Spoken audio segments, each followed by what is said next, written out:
Hello everyone, welcome back to my YouTube channel. जैसा कि कल हमने अपनी पॉलिटिकल ज्योग्राफी को शुरू किया था, ठीक है। पॉलिटिकल ज्योग्राफी में हमने इसकी डेफिनेशन के बारे में पढ़ा और पॉलिटिकल ज्योग्राफी शब्द किसने दिया, इसका फादर कौन है, नेशन, स्टेट एंड स्टेट, हम इन तीनों के बारे में कल पढ़ चुके हैं। जिन्होंने इनके बारे में नहीं पढ़ा है तो वो पहले मेरी पिछले वाली वीडियोस को देखें, उसके बाद आज की क्लास को आगे कंटिन्यू करें। तो वीडियो को शुरू करने से पहले मेरी आप लोगों से रिक्वेस्ट है कि अगर आप मेरे चैनल पे नए व्यूवर हैं तो प्लीज़ मेरे चैनल को सब्सक्राइब कर लें और जो बेल आइकन है उसको दबाना ना भूलें, ताकि जब भी मैं अपनी कोई भी नई वीडियो अपलोड करूं तो उसका नोटिफिकेशन आपके पास पहुंच जाए। और अगर आप ऑलरेडी मेरे सब्सक्राइबर हैं तो आपसे भी ये रिक्वेस्ट रहेगी कि मेरी वीडियो को आगे रन होने से पहले जो लाइक बटन है उसको प्रेस कर दें, उसके बाद ही वीडियो को आगे रन कराएं। इसी के साथ ही आज का जो हमारा टॉपिक रहेगा, टॉपिक कौन सा है, कल मैंने आपको बता दिया था, कौन सा, हार्टलैंड थ्योरी। तो इसी के साथ ही हम अपने आज के टॉपिक को स्टार्ट करते हैं। So let get start.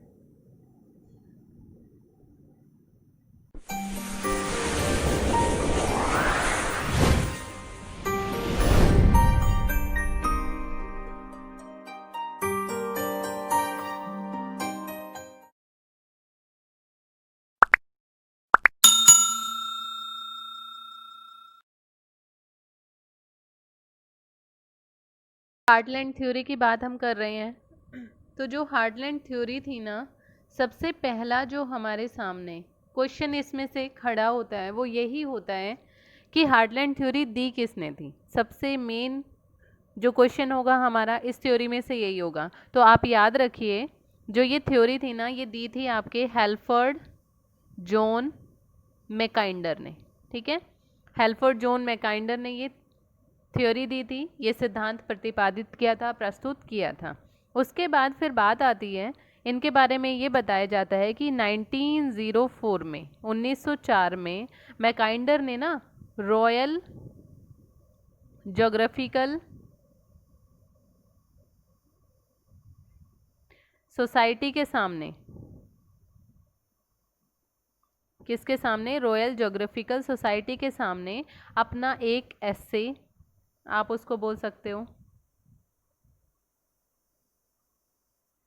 आप उसको बोल सकते हो अपनी बुक, उनके सामने इन्होंने प्रस्तुत की, प्रतिपादित की। कब की? 1904 में। और जब उन्होंने ये अपनी बुक या ऐसे प्रतिपादित किया उनके सामने, तो तब उन्होंने पहली बार हार्टलैंड थ्योरी के बारे में बताया, ठीक है। और उन्होंने क्या बताया हार्टलैंड थ्योरी के बारे में? उन्होंने बताया कि वर्तमान में समुद्री युद्ध समाप्त हो गया है, मतलब कि जो ओशियनिक हमारी लड़ाई चल रही है ना, वो क्या हो गई है, पूरी तरीके से खत्म हो गई है, तथा स्थल शक्ति ही निर्णायक होगी। और जो हमारी लैंड एरिया पे जो पावर है वही इसका निर्णय करेगी, वही इसको डिसाइड करेगी कि कौन इसका विनर होगा। ये बात उन्होंने किसके सामने रखी थी? अपने एस्से में ज्योग्राफिकल, रॉयल ज्योग्राफिकल सोसाइटी के सामने ये बात उन्होंने कही थी 1904 में। उसके बाद फिर बात आती है 1919 में। कब? 1919 में, 1919 में उन्होंने अपनी एक बुक लिखी, डेमोक्रेटिक। बुक का नाम ध्यान से सुनना, कई बार पूछ लिया जाता है। Democratic ideals and reality. Democratic ideals and reality में उन्होंने हार्टलैंड सिद्धांत दिया था। हार्टलैंड सिद्धांत या हार्टलैंड थ्योरी इन्होंने दी थी। तो ये बुक का नाम आप ज़रूर से याद रखिएगा, कौन सी बुक दी थी, लिखी थी इन्होंने और कब लिखी थी। बुक लिखी थी डेमोक्रेटिक आइडियल्स एंड रियलिटी में, इन्होंने अपना जो हार्टलैंड थ्योरी थी उसको दिया था। और ये बुक कब लिखी थी उन्होंने? 1919 में, ठीक है। इनकी एक फेमस बुक थी और उसमें इन्होंने क्या बताया था? हार्टलैंड थ्योरी में इन्होंने बोला था, जो पूर्वी यूरोप पर शासन करता है वह हार्टलैंड को नियंत्रित करता है, जो हार्टलैंड को पर शासन करता है वह विश्वद्वीप को नियंत्रित करता है, और जो विश्वद्वीप को शासन करता है वह क्या करता है, पूरे विश्व पर नियंत्रण करता है। ये बात उन्होंने अपनी इस बुक में बताई थी। मैं दोबारा से रिपीट कर रही हूँ, जो पूर्वी यूरोप पर शासन करता है यहाँ पे, वो क्या करता है, वो हार्टलैंड पर नियंत्रण करता है। जो हार्टलैंड पर शासन करता है, मतलब ये हार्टलैंड है, तो ये जो इस पर शासन करता है वो पूरे विश्वद्वीप पर शासन करता है, और जो विश्वद्वीप पर शासन करता है वो क्या करेगा, पूरे विश्व पर शासन करता है। ये चीज़ किन्होंने बताई थी, आपके मैकाइंडर ने बताई थी अपनी बुक में हार्टलैंड थ्योरी के बारे में। ठीक है, उसके बाद बात करें अगर हार्टलैंड की,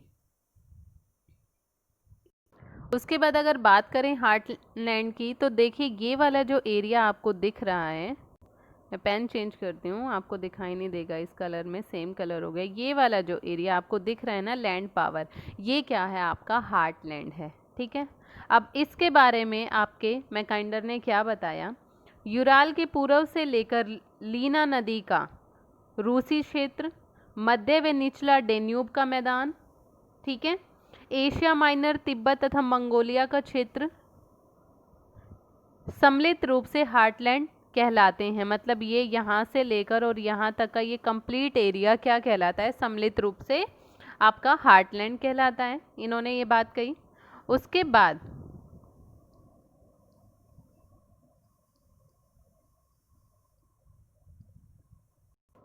मैकाइंडर ने क्या कहा, उन्होंने बताया कि जो हार्टलैंड है ना, वो पूरा उत्तर में जमे हुए आर्कटिक सागर से सुरक्षित है। मतलब उन्होंने ये बताया, देखो यहाँ पे हमें पता है आर्कटिक सी है हमारी, तो इन्होंने बताया कि जो हार्टलैंड है ना, उत्तर में यानी कि नॉर्थ में तो किससे सुरक्षित है, हमारा आर्कटिक सी से सुरक्षित है।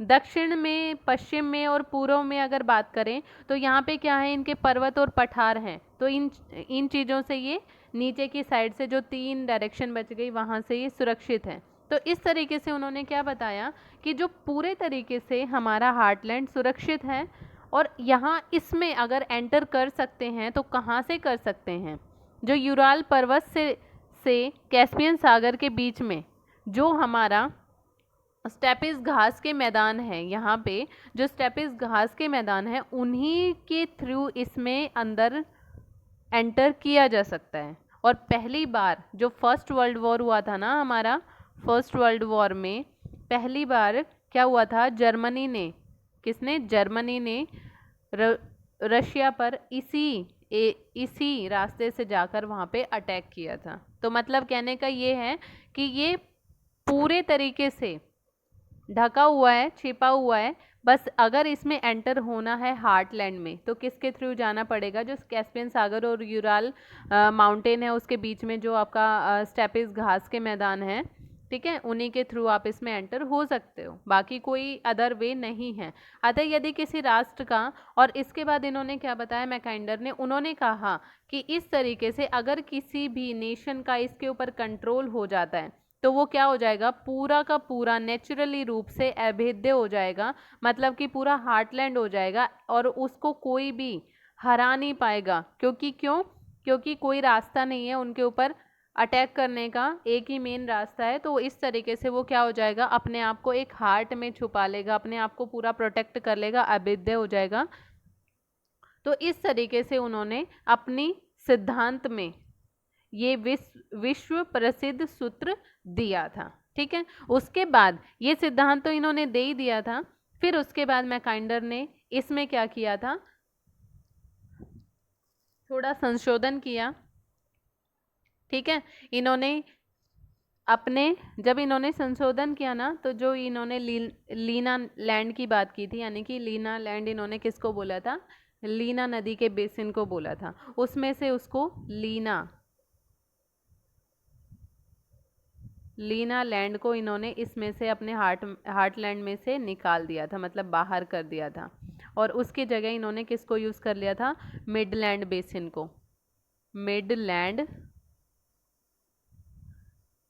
बेसिन को यूज़ किया था। मतलब लीना लैंड को हटा दिया था, मिडलैंड बेसिन का इन्होंने यूज़ किया था। मिडलैंड बेसिन का जो एरिया है वो कौन सा है आपका, जो है उत्तरी अटलांटिक का तटवर्ती क्षेत्र, ठीक है, आपका पश्चिमी यूरोप, ठीक है, यूरोप का पश्चिमी भाग और तथा पूर्वी एशिया, इन सारे के सारे एरियाज़ को इन्होंने क्या बोला था, मिडलैंड बेसिन बोला था। तो इस तरीके से इन्होंने पहली बार लीना लैंड की जगह मिडलैंड बेसिन शब्द का सर्वप्रथम प्रयोग किया था और इसे रणनीतिक रूप से इन्होंने बहुत ज़्यादा इम्पॉर्टेंट बताया था। ठीक है, और उसके बाद ये तो मैंने बता दिया, इन्होंने लीना लैंड की जगह किसका यूज़ किया था, मिडलैंड बेसिन का यूज़ किया था। अब इन्होंने जब लीना लैंड को हटाया, मतलब उसमें इवैल्यूएशन किया, संशोधन किया, तो वो कौन सी बुक थी जिसमें इन्होंने इस संशोधन के बारे में बताया? तो मैकाइंडर ने बुक लिखी थी 1943 में, याद रखिएगा ये डेट्स। 1943 में अपनी बुक लिखी थी। बुक का नाम था the round world and winning of peace, the round world and winning of peace. ठीक है, the round world and winning of peace में इन्होंने जो अपनी हार्टलैंड थ्योरी दी थी उसमें संशोधन किया तो उसमें से इन्होंने लीना लैंड को हटाया और लीना लैंड की जगह इन्होंने किसको रखा, आपके मिडलैंड बेसिन को रखा। तो इस तरीके से मैकाइंडर ने अपनी हार्टलैंड थ्योरी को दिया था। एक बार इसको फिर से रिवाइज कर लेते हैं शुरू से।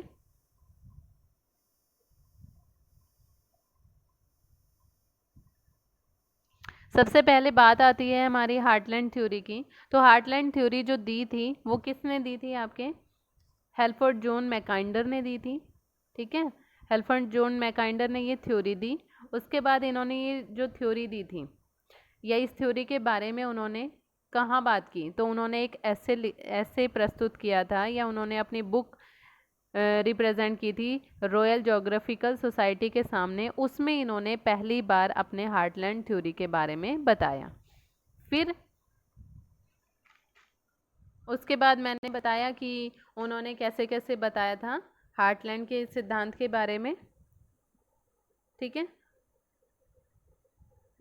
और इन्होंने ही बताया था, जब उन्होंने ये ऐसे प्रस्तुत किया था ना रॉयल ज्योग्राफिकल सोसाइटी, तभी उन्होंने क्या बताया था, वर्तमान में क्या चल रहा है, समुद्री युद्ध चल रहा है और इसमें निर्णायक कौन होगी, स्थल शक्ति ही यहाँ की निर्णायक होगी। ये बात उन्होंने अपने इस थ्योरी में या अपने इस एस्से में बता दी थी। फिर उन्होंने 1919 में अपनी एक बुक लिखी थी democratic ideals and reality. Democratic ideals and reality में उन्होंने अपना ये प्रसिद्ध हार्टलैंड सिद्धांत दिया था। तो ये चीज़ आपको याद रखनी है।